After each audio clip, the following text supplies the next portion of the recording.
안녕하십니까, 울트라비니군입니다. IT 테크 유튜버 겸 카메라 유튜버 울트라비니군입니다. 오늘 리뷰할 제품은요, 파워샷 V1이라고 하는 캐논의 똑딱이 카메라입니다. 똑딱이인데 이 녀석이 조금 미쳤어요. 이 녀석이 좀 얼척이 없다 그래야 되나? 어떻게 이런 제품을 캐논에서 만들어냈지? 이런 생각이 들 정도로 엄청난 녀석이 나왔습니다. 제가 봤을 때는 거의 도른자 수준으로 나왔어요. 데드캣도 있네? 배터리가 1040mAh의 배터리를 갖고 있습니다. 보통 액션캠들이 얘가 1650mAh거든요. 근데 이제 볼트가 다르니까 6.35W의 배터리, 얘 같은 경우에는 7.5W의 배터리를 갖고 있습니다. 그럼 우리가 잘 아는 소니의 제가 주력으로 쓰고 있는 알파7C2의 와트시는 무려 16.4W입니다. 7.5W의 거의 3배 가까이 되죠. 이것으로서 이미 파악해 볼 수 있겠지만 캐논의 배터리는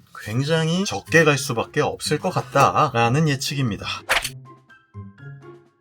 짠짠. 자, 이 녀석들은 이제 결합을 해야 되고요. 결합 단자가 위쪽에 있습니다. 그래서 이렇게 밀어서 넣어주면 굉장히 잘 결착이 되는 모습. 뺄 때는 여기 있는 갈색 버튼을 이렇게 당기면 이렇게 위로 열립니다. 집어넣을 때 이렇게 집어넣어야 됩니다. 그리고 SD카드가 적용이 되는데요. 당연히 똑딱이니까 듀얼 심 같은 거 없습니다. 그냥 하나밖에 안 들어가고요. 저는 보통 이제 4K로 찍기 때문에 당연히 속도가 빠른 녀석으로 집어넣어야 되고, 아래쪽에는 4분의 1인치 카메라 나사선이 있습니다. 캐논 파워샷 V1의 가장 최악의 단점이 하나 있네요. 이게 진짜 제가 봤을 때는 영상을 자주 찍거나 메모리를 자주 갈아 끼는 사람들한테는 진짜 치명적인 단점 중에 하나인데, 이게 있으면요, 욕을 못 엽니다. 그러니까 제가 막말로 메모리 카드가 없네? 라고 생각을 하고 몰랐는데 얘를 껴놓고 있다.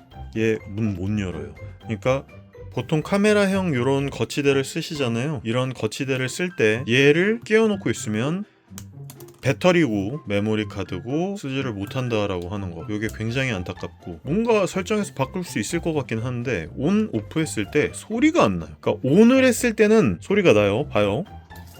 피용 하면서 소리가 나죠. 근데 꺼질 땐 소리가 안 나요. 그리고 심지어 촬영을 시작했을 때 촬영에 대한 소리가 안 납니다. 자, 이제 메모리 카드를 집어넣었어요. 메모리 카드를 집어넣었는데도 한번 껐다 켜야지 메모리 카드가 인식이 됩니다. 원래 메모리 카드가 없는 상태에서, 화면이 켜져 있는 상태에서 메모리 카드를 넣으면 실시간으로 메모리 카드가 장착되어 있다고 나오지 않아요. 이런 부분도 좀 아쉽고, 이렇게 터치를 할 땐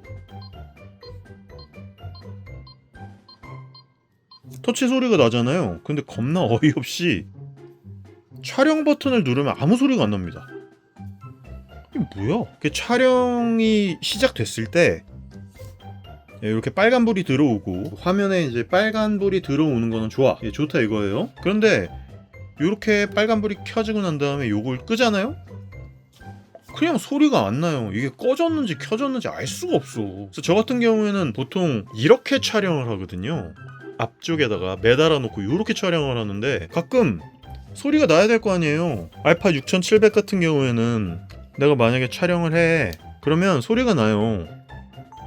삑 띠르릉 이런 소리가 나기 때문에 내가 촬영을 했는지 꺼졌는지 이런 부분에 대해서 알 수 있는데, 얘는 아무 소리가 안 나.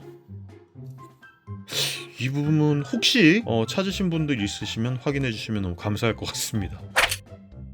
생각보다 꽤나 부피가 커요. 근데 가벼워요. 제가 오늘 캐논 파워샷 V1 이라고 하는 이 제품과 어떤 제품을 비교를 해볼 거냐면요, 여기 있는 APS-C 센서, 일명 크롭 센서의 끝판왕이라고 불리우는 알파 6700과 비교를 한번 해볼 거예요. 물론 저는 메인으로 쓰고 있는 카메라가 이 알파7C2라고 하는 풀프레임 카메라인데요, 풀프레임을 쓰면서도 큰 거를 절대 쓰지 않거든요. 왜냐하면 손목에 무리가 가는 것도 싫고 컴팩트한 사이즈가 저는 좋고요. 그리고 아무리 컴팩트한 사이즈여도 우측 손떨방 혹은 EIS 혹은 광학적 OIS 손떨방이 있어야 되기 때문에 알파7C2를 쓰다가 이것도 조금 부담스러울 때가 있다. 왜 그러냐면 차에다 매달아 놓고 촬영을 하기 때문에 이게 질량이 크면 클수록 흔들림에 취약하거든요. 그래서 조금이라도 가벼운 크롭 센서를 갖고 있는 알파 6700을 구입을 또 했죠. 근데 이 녀석도 조금 질량이 있어요. 무거워요. 좀 이따 무게를 재보겠지만 지금 이 녀석이 1635라고 하는 번들 렌즈를, 굉장히 가벼운 번들 렌즈를 끼고 있음에도 불구하고 잠깐만, 이거 알파 C2잖아. 죄송합니다.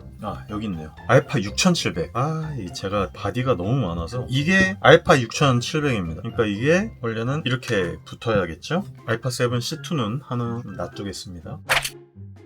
죄송합니다. 다시 말씀드릴게요. 알파 6700이에요. 근데 얘도 매달고 찍기에는 아무리 크롭 바디인데도 불구하고 꽤나 질량이 나갑니다. 상대적으로 오늘의 주인공인 캐논 파워샷 V1, 이 녀석은 꽤나 가벼워요. 근데 풀프레임 알파 7-2와 이 녀석은 비교가 불가능한 대상이기 때문에 솔직히 둘이 비교할 게 아니에요. 근데 제가 왜 오늘 알파 6700이랑 얘랑 비교를 하느냐, 얘는 심지어 똑딱이인데 4분의 1형 그 센서가 들어가 있습니다. 마이크로 포 서드 센서가 들어가 있는 똑딱이들이 몇 개 있죠. 루믹스의 LX100 혹은 LX100 마크2 이런 녀석들도 있고, 그리고 리코의 GR 시리즈, GR2, GR3 이 녀석들은 여기에 들어가 있는 APS-C 크롭 바디에 센서가 들어가 있습니다. 똑딱이인데도 불구하고요. 그러니까 이 녀석이 이렇게까지 꽤나 크기가 큰데 지금 보면은 6700이랑 거의 크기가 비슷하잖아요. 특히나 지금 얘 같은 경우에는 렌즈가 끼워져 있으니까 렌즈를 빼고 이렇게 비교를 한다고 하더라도 크기가 비슷해요. 근데 그립감을 위한 이쪽에 있는 바디 그립이 조금 더 알파 6700이 훨씬 더 많이 튀어나왔고요. 파워샷 V1 같은 경우에는 그렇게 많이 튀어나오진 않았는데 역시나 캐논의 유구한 자산답게 아주 그립감이 좋게 만들어져 있는 것은 아주 좋습니다. 제가 손이 좀 작은 편이긴 하지만 그래도 굉장히 그립감이 좋게 나와 있고요. 똑딱이라서 온을 누르면 이렇게 렌즈가 일체형으로 들어가 있습니다. 그리고 이 렌즈가 보통은 이런 렌즈들이 들어가 있는 이 정도 급의 센서가 적용되어 있는 녀석들은 보통 단렌즈급이 많습니다만 얘 같은 경우에는 줌인 줌아웃이 자동으로 되는 16mm에서 50mm까지의 굉장히 좋은 화각대를 갖고 있습니다. 왜 1650이 좋은 화각이냐, 일상적인 브이로그 영상을 찍기에도 굉장히 좋고요. 차량에다가 매달아 놓고 차량 실내를 찍으면서도 미친 카메라라고 불리우는 오즈모 포켓 3보다도 화각이 더 넓습니다. 얘는 16mm의 화각을 갖고 있기 때문에 차량 어느 정도에서 붙여놓으면 차량 실내가 굉장히 잘 보이고요. OIS, EIS가 다 적용되어 있기 때문에 흔들림에 굉장히 우수합니다. 그래서 만약에 차량에서의 어느 정도의 흔들림이 있다고 하더라도 상당히 그 억제력이 대단해서 화질도 괜찮으면서 거기에 더해갖고 화질도 어느 정도 잡았다고 할 수 있죠. 사실 이거 전에 나왔던 여러 카메라들 중에 1인치 똑딱이,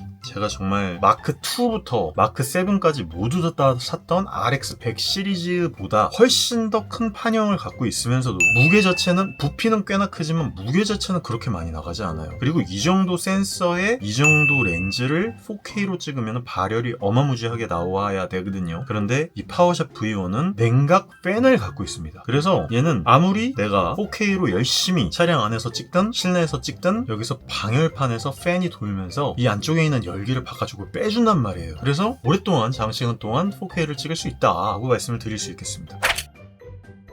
그런데 지금 16mm에서 50mm의 화각대를 갖고 있으면서도 이 조그만한 렌즈에 무려 조리개 값이 f2.8에서 4.5, 그러니까 약간의 가변 조리개이기는 하지만 상당히 좋은 화각대와 조리개 값을 갖고 있단 말이에요. 물론 1인치 센서의 f2.8이면은 그렇게 밝은 렌즈라고 할 수는 없는데 크롭 바디에 들어가 있는 f2.8과 풀프레임에 들어가 있는 f2.8과 마이크로 포서드에 들어가 있는 f2.8과 1인치 센서에 들어가 있는 f2.8이 다르기 때문에 훨씬 더 밝은 영역에서, 그러니까 어두운 곳에서도 밝게 사진을 찍고 영상을 찍을 수 있다라고 하는 게 굉장히 큰 장점입니다. 그리고 이 녀석 같은 경우에는 이렇게 스위블로 움직일 수 있기 때문에 내가 이렇게 매달아 놓고 거꾸로 차량 안에서 촬영을 해도 얘는 내가 어느 정도의 촬영을 보면서 할 수 있다라고 하는 거예요. 이게 상당히 좀 개인적으로 마음에 들었고요. 그리고 제가 처음에는 오해를 좀 했는데 이 녀석이 저는 USB-C 타입으로 충전이 되거든요. 이렇게 돌려가지고 밑으로 이렇게 돌려버리게 되면은 충전을 할 수 있고요. 마이크로 HDMI를 지원을 합니다. 이 위쪽에 마이크 단자도 지원을 해서 이렇게 마이크를 넣을 수도 있고요. 내가 어떻게 음성이 들리는지 모니터할 수 있는 이어폰 단자도 제공을 합니다. 그러니까 정말 제가 봤을 때는 브이로그나 실제 촬영 환경에서 촬영을 할 때 굉장히 좋은 퀄리티의 촬영을 할 수 있게끔 만들어놨는데 USB-C 타입에 충전을 하면서 제가 촬영을 못하는 줄 알았어요. 그래서 제가 처음에는 굉장히 욕을 했거든요. 그런데 알고 봤더니 되더라는 겁니다.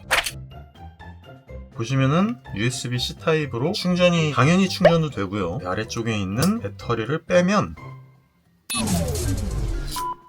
이렇게 꺼지잖아요. 그래서 충전하면서 혹은 외부 파워 서플라이를 이용해가지고 촬영을 못하는구나 라고 생각을 했는데 ON을 누르면 다시 켜지죠. 그러니까 배터리가 없다고 깜빡깜빡 거리면서 외부에서 이렇게 전원을 넣으면서도 촬영이 이어지는 겁니다. 거기다가 얘는 듀얼 AF, 진짜 빠른 AF를 갖고 있더라고요. 생각보다 깜짝 놀랐습니다. 그래서 F2.8부터 F11까지 이렇게 조리개 값을 움직일 수 있고요. M부터 시작해서 조리개 우선, 셔터 모드 우선, P 모드, 오토 모드, 시네 모드, 요거는 뭔지 모르겠어. 이건 뭔가 다양한 효과의 필터를 사용하여 이미지를 촬영할 수 있다고 합니다. 근데 저는 이제 보통 이 녀석 갖다가 촬영만 거의 하기 때문에 이제 배터리를 넣어서 충전을 시키면서 조금 있다가 내려가서 촬영을 좀 해볼 텐데요. 어두운 곳에서부터 밝은 데까지 촬영을 해볼 거고요. 그리고 얘가 지금 이렇게 계속 어두워지는 거는 약간 휴식을 할 때 어두워지더라고요. 가만히 있다 보면 지금은 프레임이 되게 부드럽게 움직이다가 이렇게 어두워지면서 배터리를 덜 먹는 이런 방식으로 배터리를 오래 쓰려고 노력을 하는 그런 방식이 눈에 띕니다. 온오프 버튼을 눌러가지고 끄는 방식이 좀 아쉽기는 해요. 개인적으로는 버튼식보다는 다이얼식으로 움직이는 온오프 방식을 좋아하는데 이런 방식으로 들어가 있는 건 좀 아쉽고 하슈가 기본적으로 제공되기 때문에 하슈를 이용한 마이크라든지 혹은 다른 부착물들 같은 것들을 붙여서 촬영을 할 수도 있고요. 이렇게 USB-C 타입으로 충전을 하고 있으면 뒤쪽에 주황색으로 충전 중이라는 마크가 뜹니다. 근데 좀 아쉬운 부분은 내가 ON을 했을 때 같이 충전은 안 되는 것 같아요. 뭔가 충전이 되면 충전이 된다라고 하는 이런 번개 마크라든지 혹은 몇 %가 남아있다라고 하는 이런 부분들이라든지 이런 게 좀 보여줬으면 좋겠는데 좀 아쉽더라고요. 무엇보다 저는 굉장히 좋은 부분 중에 하나가 영상 촬영용 다이얼과 사진 촬영용 다이얼이 따로 있다라고 하는 부분입니다. 이 부분 덕분에 저는 거의 M으로 놔두고 촬영을 해서 이 정도의 가벼운 질량을 갖고 이 정도의 휴대성을 갖고 있으면서도 이 정도의 센서를 갖고 이 정도의 퀄리티로 영상을 촬영할 수 있다라고 하는 부분이 저는 굉장히 멋졌고요. 좋았습니다. 그리고 역시나 캐논 특유의 굉장히 좋은 익숙하면서도 많은 사람들의 호감을 갖고 있는 그런 색감을 갖고 있는 카메라이기 때문에 진짜 이 녀석 하나만 들고 다니면 제가 봤을 때는 진짜 최강의 브이로그 겸 요거 하나로 다 되는 올인원 카메라로서 충분히 활용을 할 수 있겠다라는 생각이 들더라고요. 한번 촬영을 한 것을 비교를 해서 촬영을 해볼 거고요. 번들 렌즈를 낀 거랑 번들 렌즈를 끼지 않은 거랑 다 합쳐가지고 한번 무게를 한번 재보기는 할 건데 일단 파워샵 V1 같은 경우에는 재보면은 겨우 420.6g입니다. 와 진짜 가볍죠. 알파 6700 같은 경우에 번들 렌즈를 붙여놓은 건 608g입니다.